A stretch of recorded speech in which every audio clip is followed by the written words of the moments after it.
I'm back with Andrea Lenzen, my favorite co-host. And Andrea, you're always so great about giving our audience tips for when they're going to sell their house. And one of the things that most people are going to have a professional photographer come in to shoot photos of the house that are going to be online that people will see before they even see the house. So how does a seller get ready for the photographer? First of all, make sure you do have a professional photographer taking the pictures. As opposed to your agent or your realtor or your friend son, or your daughter. Right, yeah. Just get a professional Yeah. because it's critical. Online is where they're going to do the shopping.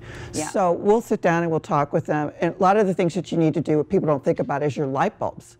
Your light bulbs need to be the same wattage in the same room, because you'll notice that sometimes there'll be a blue cast or a yellow cast. That really can mess it up. So you want to make sure you have the same lighting throughout. We'd like to say warm, because when you're showing a home, it looks better, and the photographer can adjust that. So, and there's so many light bulbs these days. Oh my gosh. It's hard to shop for them. So totally. just go, you need to go room by room, turn on the lights, see what's there, make sure, especially in bathrooms where you have maybe three lights. That's where they mostly are changed. Because you run out, so you put in what you have. Oh, and if you have those squiggly energy efficient ones, throw them away. They're horrible. Well, just like don't throw them away forever. Well, forever, but I mean for the photos because it takes a while to warm up, and it just don't. I mean, they have their benefits. They have their benefits. We are concerned about the environment, but not when your pictures are being taken. Exactly, right. That's most important. Absolutely. Okay, so no squiggly light bulbs for photos. They all have to be the same cast, color, size, wattage. Okay, so that's tip number one. What else?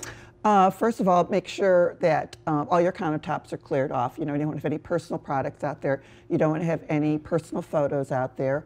Also, another thing you want to do is make sure your trash cans aren't exposed and sitting out, especially in the kitchen or in the bathrooms that we talked about. Also, toss rugs. Area rugs are fine, but if you have a rug like at the front door, if you have a rug like under the kitchen sink or by the back door, pull it, because you know what? It chops up a room, makes it look smaller, especially in the bathrooms. You don't want to have that at all. And also you want to take down anything that's on the refrigerator on the top, on the sides of that too.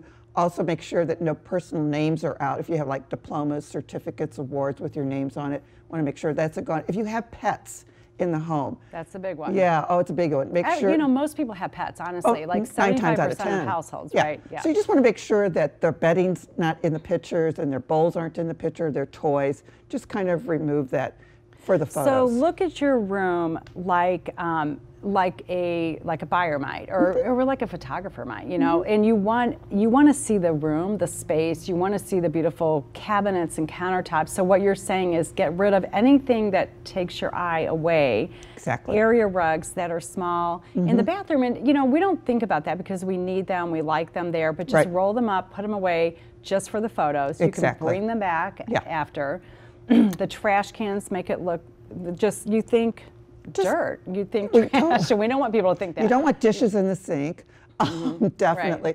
And you want to use white bath and hand towels throughout also, because they photograph so much better. Okay, so white towels. So just go get some for, you know, for the photos, and then you can bring your colorful ones back later. Exactly. You know, if you have an alarm clock next to the bed, you just, you know, set it down on the floor, take the pictures, put it back. So you want your home to look like a display.